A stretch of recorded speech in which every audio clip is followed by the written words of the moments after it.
আসসালামু আলাইকুম বন্ধুরা, কেমন আছো? অনলাইন ক্লাসে তোমাদের স্বাগতম।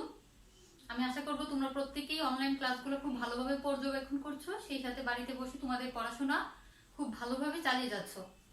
আমি প্রথমে আমার পরিচয়টা দিয়ে নিচ্ছি। প্রিয়াঙ্কা মজুমদার, সহকারী শিক্ষক, পুলিশ লাইন উচ্চ বিদ্যালয়, কুমিল্লা।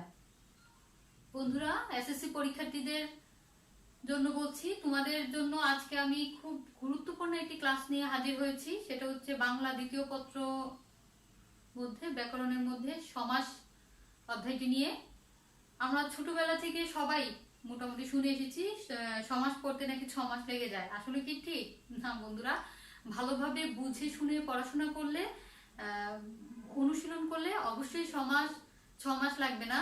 সমাস 6 দিনেই সম্ভব শেষ করা। আচ্ছা, তাহলে আমি সমাসের আলোচনায় চলে যাচ্ছি। তোমরা মনোযোগ সহকারে প্রত্যেকেই শুনবে। সমাস মানে কি? সমাস শব্দের অর্থ হচ্ছে সংক্ষেপ, মিলন, একাধিক পদে এক পদীকরণ। সমাস রীতি সংস্কৃত থেকে বাংলা এসেছে। এটি হচ্ছে শব্দ গঠনের একটি প্রক্রিয়া, সন্ধির মতোই। আচ্ছা, সমাস বলতে বোঝায়, আমরা যদি সংজ্ঞার মতো বলতে চাই তাহলে বলতে পারি পরস্পর অর্থসঙ্গতি বিশিষ্ট দুই বা ততোধিক পদ এক পদে পরিণত হওয়ার নামই হচ্ছে সমাস। আর সমাসের উদ্দেশ্য হচ্ছে কি? বাক্যকে সংক্ষেপ করা হচ্ছে সমাসের প্রধান উদ্দেশ্য।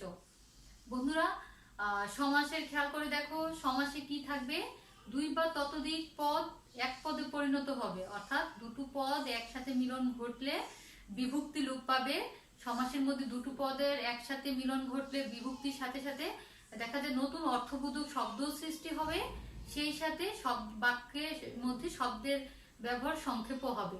তাহলে সমাসের উদ্দেশ্য বা বৈশিষ্ট্য যদি আমরা বলি, সেই হিসেবে আমরা প্রথমে লিখতে পারি। তোমরা নোট করতে পারো। সমাসের খেয়াল করে দেখো, সমাসের বৈশিষ্ট্য লিখতে গেলে আমরা প্রথমে উল্লেখ করতে পারি দুই বা ততোধিক পদ।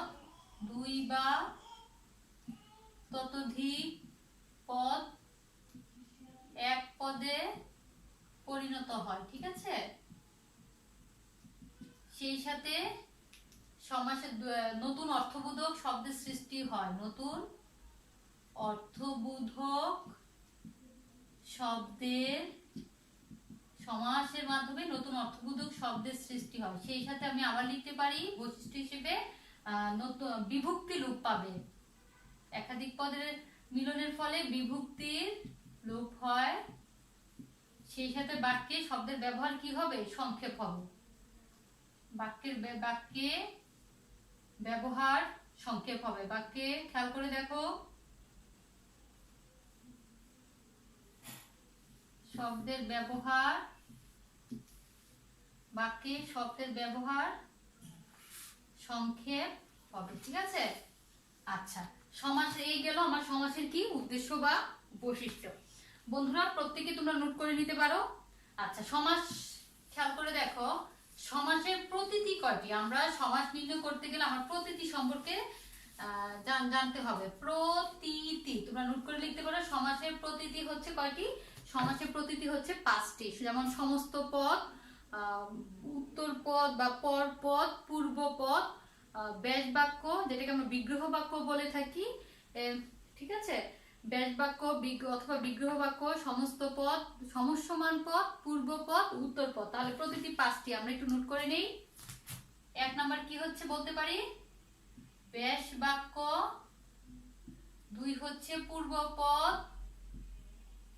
3 হচ্ছে উত্তর পদ বা পর পদ অথবা উত্তর পদ। এগুলো কি? সমাসের প্রতীতি। আর 4 নাম্বার হচ্ছে কি? ব্যাস বাক্য। 4 নাম্বার হচ্ছে আমার সমস্যমান পদ। সমস্যমান পদ। আরেকটা আছে সমস্ত পদ, ঠিক আছে? আরেকটা নাম কি? সমস্ত পদ। আমরা প্রথমেই আমার সমাস নির্ণয় করতে হলে আমাদের এই 5টা সম্পর্কে ধারণা থাকতে হবে। বন্ধুরা, খেয়াল করে দেখো, সমাসের প্রক্রিয়ায় সমাস নিষ্পন্ন পদটির নাম হচ্ছে আমার সমস্ত পদ। প্রথমে আমি সমস্ত পদ সম্পর্কে যদি যাই, সমাস প্রক্রিয়ায় বা সমাস নিষ্পন্ন করতে গেলে খেয়াল করে দেখো, আমার বইয়ে আছে সমাসবদ্ধ বা সমাস নিষ্পন্ন পদটির নাম। যেমন খেয়াল করে দেখো, আমি উদাহরণ হিসেবে তোমাদের দিতে পারি। বই, যেমন ধরো দেশের সেবা, আমি লিখলাম দেশের সেবা। কি হবে? দেশ সেবা, এটা আমার কি সমস্ত পদ, এটাকে আমি কি বলতে পারি, সমস্ত পদ।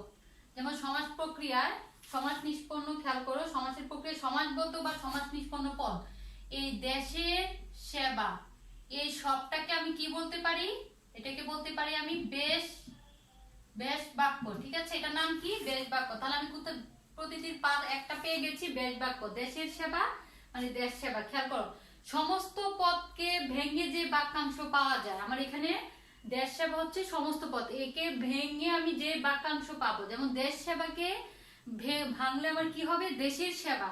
তাহলে দেশের সেবাটা যে বাক্যাংশ পেয়েছি, এটাই হচ্ছে আমার কি, বেশ বাক্য। এই গেল আমার বেশ বাক্য সমস্ত পদ। এবার আসো পূর্ব পদ পর পদের কথা বলি। খেয়াল করে দেখো বন্ধুরা, পূর্বপদ ও পরপদ, খেয়াল করো, সমাজ দ্বারা অর্থবোধক সৃষ্টি। দেখো পূর্বপদ দেশের, এই যে বেশ বাক্যের প্রথম অংশটাকে আমার পূর্বপদ বলা হয়, প্রথম অংশটাকে কি বলা হয়, পূর্বপদ, আর শেষ অংশটাকে বলবো উত্তরপদ বা পরপদ। ঠিক আছে, এবার আসো হচ্ছে একটি সমস্যমান পদ। এইসব বেশ বাক্যে দেখো দেশের সেবা, এই পুরোটাকে আমরা একসাথে বলতে পারি সমস্যমান পদ। ঠিক আছে, এবার খেয়াল করো, দেখো বন্ধুরা, সমাস প্রধানত, যদি আমি প্রশ্ন করি সমাস প্রধানত কত প্রকার, তাহলে উত্তর আমি কি বলবো, সমাস প্রধানত হচ্ছে 6 প্রকার। খেয়াল করো কি কি, দ্বন্দ্ব সমাস, কর্মধারয় সমাস, দ্বন্দ্ব সমাস, দ্বিগু সমাস, কর্মধারয় সমাস, বহুব্রীহি সমাস, অব্যয়ীভাব সমাস। আচ্ছা, বৈশিষ্ট্যের বিচারে যদি আমি বলি যে সমাস কত প্রকার, বন্ধুরা তাহলে কি উত্তর দিবে, আমরা কি সেখানে প্রধানত কথাই বলবো, সমাস 6 প্রকার? না, কখনোই নয়। বৈশিষ্ট্যের বিচারে খুব ভালোভাবে খেয়াল করো, সমাস তোমাদের পরীক্ষায় জ্ঞানমূলকে চলে যাবে। সমাস প্রধানত কত প্রকার, খেয়াল করো, সমাস প্রধানত কত প্রকার। ঠিক আছে, আরেকটা প্রশ্ন আসতে পারে, বৈশিষ্ট্যের বিচারে সমাস, বৈশিষ্ট্যের বিচারে বা অর্থের বিচারে, বৈশিষ্ট্যের বিচারে সমাস কত প্রকার বা কয় প্রকার। ঠিক আছে, তাহলে আমি উত্তর দিব সমাস প্রধানত কত প্রকার, 6 প্রকার, যেটার প্রকারভেদ একটু আগে আমি আলোচনা করেছি। আর যদি বলি বৈশিষ্ট্যের বিচারে সমাস কত প্রকার, তাহলে উত্তর আসবে বৈশিষ্ট্যের বিচারে সমাস 4 প্রকার। কি কি, খেয়াল করো, দ্বন্দ্ব সমাস, তৎপুরুষ সমাস, অব্যয়ীভাব সমাস, বহুব্রীহি সমাস। ঠিক আছে, এই ক্ষেত্রে বৈশিষ্ট্যের বিচারে আমরা দ্বিগু সমাস ও তৎপুরুষ সমাস, কর্মধারয় সমাসকে আমি তৎপুরুষ সমাসেরই অন্তর্ভুক্ত ধরবো। ঠিক আছে, বৈশিষ্ট্যের বিচারে। তাহলে আমি বৈশিষ্ট্যগুলো অর্থের, খেয়াল করো, বৈশিষ্ট্যগুলো নিয়ে আলোচনা করলে তোমাদের কাছে ব্যাপারটা ক্লিয়ার হয়ে যাবে। যেমন সমাসের বৈশিষ্ট্য আলোচনা করলে পূর্বপদের অর্থের প্রাধান্য থাকবে, অর্থের বিচারে। দেখো অর্থের বিচারে যদি আমি বলি, পূর্বপদের অর্থের প্রাধান্য থাকে কোন সমাসে, দেখো পূর্বপদে অর্থের প্রাধান্য থাকে আমার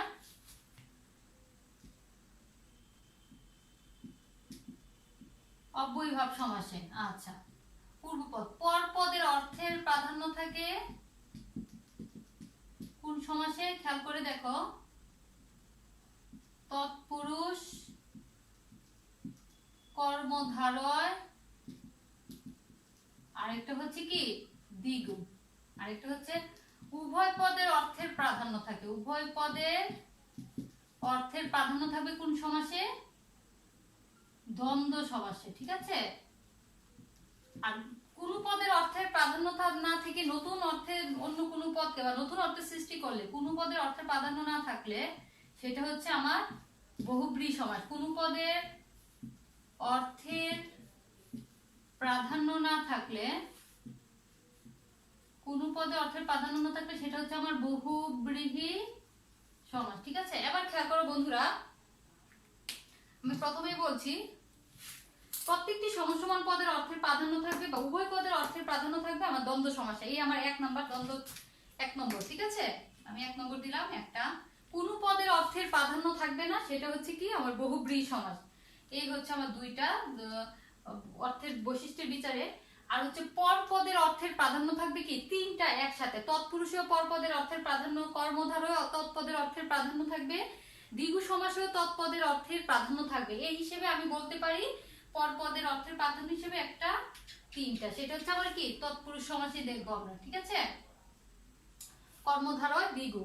আর এটা হচ্ছে পূর্ব পদের অর্থের প্রাধান্য থাকবে অব্যয়ভাব সমাসে। এই হচ্ছে আমার 4 প্রকার সমাস, ঠিক আছে।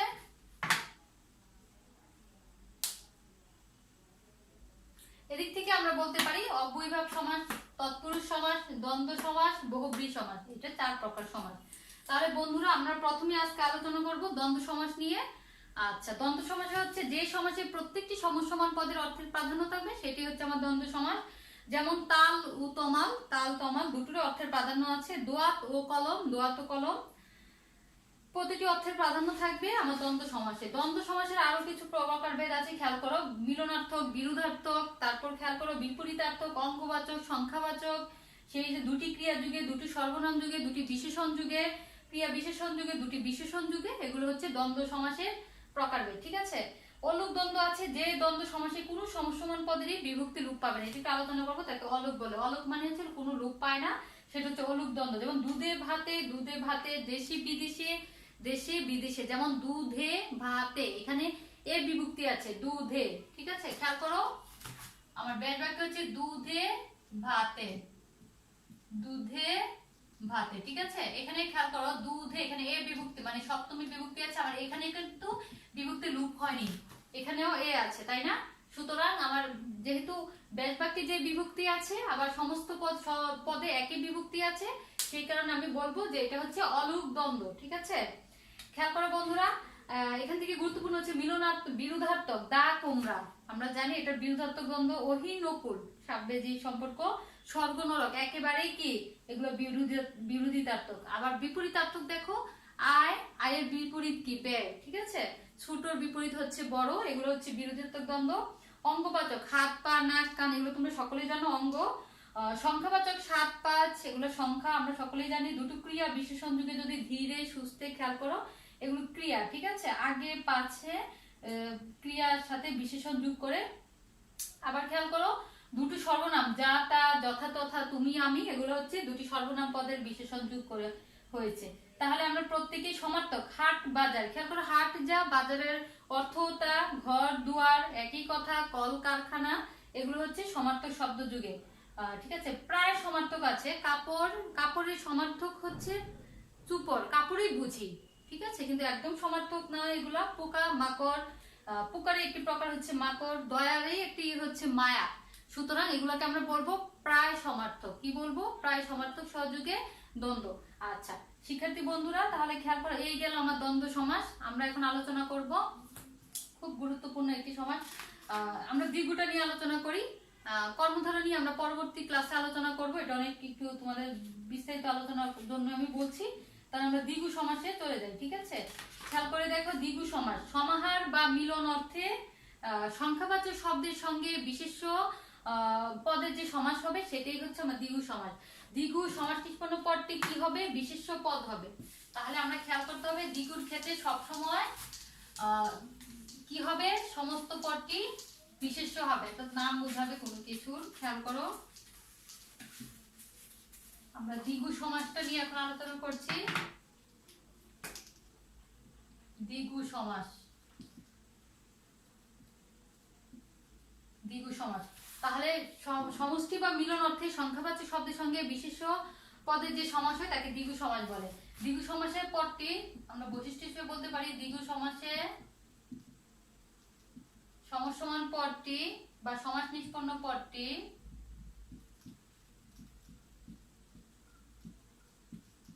কি হবে? বিশেষ্য হবে। আমাকে খেয়াল রাখতে হবে বিশেষ্য হবে, ঠিক আছে। তাহলে দেখো শিক্ষার্থী বন্ধুরা, তিন মাথার সমাহার, তে মাথা, ঠিক আছে, এটা একটা বিশেষ্য। শত অব্দের সমাহার, শতাব্দী, আমরা জানি এটাও বিশেষ্য। পঞ্চপটের সমাহার, পঞ্চবটি। তিন কালের সমাহার, ত্রিকাল, এখানেও সমস্ত পদটি কি? বিশেষ্য। খেয়াল করো তিন বা ত্রিপদের সমাহার, ত্রিপদী। পঞ্চভূতের সমাহার, পঞ্চভূত, চারটি ভুজের সমাহার বা সমাহার, চতুর্ভুজ, এগুলো প্রত্যেকটাই হচ্ছে কি আমার বিশেষ্য। সমস্ত পদটি হচ্ছে বিশেষ্য। দ্বিগু সমাসে তাহলে আমার মাথায় রাখতে হবে সমাহার বা মিলন অর্থ হবে, সেই সাথে সমস্ত পদটি কি হবে? বিশেষ্য হবে, তাহলে মোটামুটি আমরা দ্বিগু সমাস সম্পর্কে নির্ণয় করতে পারবো খুব সহজেই। আচ্ছা শিক্ষার্থী বন্ধুরা, তাহলে আমরা এবার দেখো অব্যয়ীভাব সমাস নিয়ে আলোচনা করি। পূর্ব পদে অব্যয় নিষ্পন্ন পদে, প্রথমে বলে রাখি অব্যয় পদে হচ্ছে পূর্ব পদের অর্থের প্রাধান্য থাকবে, এবং অব্যয়ের অর্থই সমাস নিষ্পন্ন পদে যদি অব্যয়ের অর্থের প্রাধান্য থাকে তাকে অব্যয়ীভাব সমাস বলে। কেবল অব্যয়ের অর্থ যুগে বাক্যটি, খেয়াল করো, ব্যাস বাক্যটি রচিত হবে। যেমন ধরো খেয়াল করে দেখো, মরণ পর্যন্ত আমরণ, সামীপ্য মানে নৈকট্য, বিপসা বলতে বোঝায় এখানে পৌনঃপুনিকতা, পর্যন্ত, অনতিক্রম্য, সাদৃশ্য ইত্যাদি অর্থযুগে প্রভৃতি নানা অর্থে অব্যয়ীভাব সমাস হয়ে থাকে। যেমন সামীপ্য অর্থে আছে কণ্ঠের সমীপে, উপকণ্ঠ, কুলের সমীপে, উপকূল। আমরা এখানে বইয়ে খুব সুন্দরভাবে দেওয়া আছে, তোমাদের এর বাহিরে আসবে না, বইয়ের ভিতর থেকে আসবে। খেয়াল করো, খেয়াল করো, ঈষৎ মা আ অর্থে ঈষৎ নত আনত আরক্তি, ঈষৎ রক্তি, খুব সুন্দরভাবে দেওয়া আছে, ঠিক আছে। এছাড়া আছে প্রতিনিধি অর্থে প্রতিচ্ছায়া, প্রতিচ্ছবি, প্রতিদ্বন্দ্বী অর্থে প্রতিপক্ষের কথা উল্লেখ আছে, প্রত্যুত্তর, বইয়ে খুব সুন্দরভাবে দেওয়া আছে অব্যয়ীভাব সমাস। এবার আসো আমরা আলোচনা করতে পারি তৎপুরুষ সমাস নিয়ে। আমরা জানি তৎপুরুষ সমাস কি, তৎপুরুষ সমাসে সবসময় পরপদের অর্থের প্রাধান্য থাকবে তৎপুরুষ সমাসে, তাহলে পূর্ব পদের বিভক্তি লোপ পাবে, সেই সাথে যে সমাসে পরপদের অর্থের প্রাধান্য পাবে সেটাই হচ্ছে আমার তৎপুরুষ সমাস। তাহলে তৎপুরুষ সমাসকে আমরা প্রকারভেদ হিসেবে বলতে পারি। খেয়াল করো, দ্বিতীয়া, তৃতীয়া, চতুর্থী, পঞ্চমী, ষষ্ঠী, সপ্তমী, ষষ্ঠী তৎপুরুষ সমাসের কথা আমরা বলতে পারি, সপ্তমী তৎপুরুষ সমাসের কথা বলতে পারি। দ্বিতীয় তৎপুরুষ সমাস খুব সহজে বলা যায়, যে সমাসে পূর্ব পদে দ্বিতীয় বিভক্তি, অর্থাৎ দ্বিতীয় বিভক্তি কোনগুলো, কে রে, এগুলা, এই কে রে বিভক্তি লোপ পেয়ে যে সমাস হবে সেটি হচ্ছে আমার দ্বিতীয় তৎপুরুষ সমাস। যেমন উদাহরণ হিসেবে বলতে পারি দুঃখকে প্রাপ্ত, দুঃখ প্রাপ্ত, তারপর বিপদকে আপন্ন, বিপদাপন্ন, ঠিক আছে। এখানে কে বিভক্তি লোপ পেয়েছে, অর্থাৎ দ্বিতীয় বিভক্তি লোপ পেয়েছে, সেই ক্ষেত্রে এটাই হচ্ছে আমার দ্বিতীয় তৎপুরুষ সমাস। সেই ক্ষেত্রে আমার ব্যক্তি অর্থে দ্বিতীয় তৎপুরুষ সমাস হবে। ব্যক্তি অর্থে যেমন চিরকাল ব্যাপিয়া সুখী, চির সুখী, চিরকাল ব্যাপিয়া দুঃখী, চির দুঃখী। এছাড়া তৃতীয় তৎপুরুষ সমাস দ্বারা দিয়া কর্তৃক, ঠিক আছে। এটি এই তৃতীয় তৎপুরুষ সমাস যদি রূপ পায় তাহলে সেগুলো হবে আমার তৃতীয়, যেমন মন দ্বারা গড়া, মন গড়া, এগুলাই হচ্ছে তৃতীয় তৎপুরুষ সমাসের উদাহরণ। তারপর আমরা আসবো পূর্ব পদে, খেয়াল করো, চতুর্থী তৎপুরুষ সমাস। চতুর্থী বিভক্তি কি, কে, নিমিত্তে, জন্য, এগুলো হচ্ছে চতুর্থী তৎপুরুষ সমাস। যেমন তেলে ভাজা, খেয়াল করে দেখো, চতুর্থী তৎপুরুষ সমাসের উদাহরণ হিসেবে আমরা উল্লেখ করতে পারি গুরুকে ভক্তি, গুরু ভক্তি, ঠিক আছে। বিয়ের জন্য পাগলা, বিয়ে পাগলা, এখানে দেখো র বিভক্তি, তারপর যেমন ধরো এ বিভক্তি, র বিভক্তি, কে বিভক্তি রূপ পেয়েছে, তাহলে এই ক্ষেত্রে আমরা বলতে পারি এটা হচ্ছে তৃতীয় তৎপুরুষ সমাস। এবার আসো চতুর্থী তৎপুরুষ সমাস। পঞ্চমী তৎপুরুষ সমাস, পঞ্চমী বিভক্তি কোনগুলা, হতে, থেকে, চেয়ে, এগুলো হচ্ছে আমার পঞ্চমী তৎপুরুষ সমাস। যেমন ধরো খাঁচা থেকে ছাড়া, খাঁচা থাকে, এখানে থেকে তৎপুরুষ সমাস লোপ পেয়েছে, সেজন্য এটা হচ্ছে আমার পঞ্চমী তৎপুরুষ সমাস। বিলাত ফেরত, বিলাত হতে ফেরত, এখানে হতে বিভক্তিটা লোপ পেয়েছে, সেজন্য এটা হচ্ছে আমার পঞ্চমী তৎপুরুষ সমাস, ঠিক আছে। আমি ষষ্ঠী তৎপুরুষ সমাসের কথা বলতে পারি, র এর বিভক্তি লোপ পাবে, যেমন চায়ের বাগান, চা বাগান, রাজার পুত্র, রাজপুত্র। এই ক্ষেত্রে দেখো ব্যাস বাক্যে র বিভক্তিটা লোপ পেয়েছে, অর্থাৎ ষষ্ঠী বিভক্তি লোপ পেয়েছে, সেজন্য আমার এটা হচ্ছে কি ষষ্ঠী তৎপুরুষ সমাস। সপ্তমী তৎপুরুষ সমাস বরাবর মতোই সপ্তমী এ ও তে বিভক্তি লোপ পাবে, সেটা হচ্ছে আমার সপ্তমী তৎপুরুষ সমাস। যেমন গাছে পাকা, গাছ পাকা, দিবায় নিদ্রা, দিবা নিদ্রা, এগুলো হচ্ছে খেয়াল করো ও বিভক্তি এ বিভক্তি লোপ পেয়েছে, সেজন্য এগুলো হচ্ছে আমার সপ্তমী তৎপুরুষ সমাস, ঠিক আছে। আবার ষষ্ঠীর মধ্যে অলুক ষষ্ঠী আছে। আবার নয় তৎপুরুষ সমাস, নাবাচক, যেমন না, নেই, নয় ইত্যাদি পূর্বে বসে যে তৎপুরুষ সমাস হবে সেটাই হচ্ছে আমার নয় তৎপুরুষ সমাস। ন আচার, ন কাতর, অকাতর, নয় আচার, অনাচার, এগুলো হচ্ছে আমার নয় তৎপুরুষ সমাস, ঠিক আছে। আচ্ছা, তারপর আছে উপপদ তৎপুরুষ সমাস আছে, অলুক তৎপুরুষ সমাস আছে, এগুলো আমি পরবর্তী ক্লাসে বিস্তারিত তোমাদের সামনে আলোচনা করব। আজকে আমরা এ পর্যন্তই সমাস নিয়ে পড়বো। সেই সাথে তোমাদের আমরা জানি অলুক তৎপুরুষ সমাস আছে, অলুক বহুব্রীহি সমাস আছে, অলুক দ্বন্দ্ব আছে, এগুলোর মধ্যে আমাদের কনফিউশনে পড়ে যাই। পরীক্ষা দেখা যায় আমাদেরকে দ্বিধার মধ্যে ফেলার জন্যই শুধু অলুকগুলো দেওয়া থাকে, নিচের কোনটি অলুক দ্বন্দ্ব বা নিচের কোনটি অলুক তৎপুরুষ বা অলুক বহুব্রীহি, আমরা যেন খুব সহজে উত্তর করতে পারি, সেজন্য আমরা জানি অলুক মানে হচ্ছে বিভক্তি লোপ পাবে না, ঠিক আছে, প্রত্যেকটা ক্ষেত্রে সেম। এখন এগুলোকে স্বচ্ছ ধারণা যদি না থাকে, আমি অলুক দ্বন্দ্বের জায়গায় আমি কি করবো, অলুক তৎপুরুষ দিয়ে দিব বা অলুক বহুব্রীহি দিয়ে দিব। এই জন্য তোমরা খুব আমার সমাজের ক্লাসগুলো খুব গুরুত্ব সহকারে দেখবে। আমি চার্ট করে তোমাদেরকে খুব সুন্দরভাবে বুঝিয়ে দিব যেন তোমরা সহজেই ধরতে পারো কোনটা বহুব্রীহি অলুক, কোনটা অলুক তৎপুরুষ, কোনটা অলুক দ্বন্দ্ব। ঠিক আছে শিক্ষার্থী বন্ধুরা, আজকে এ পর্যন্তই। সবাই ভালো থাকো। আল্লাহ হাফিজ।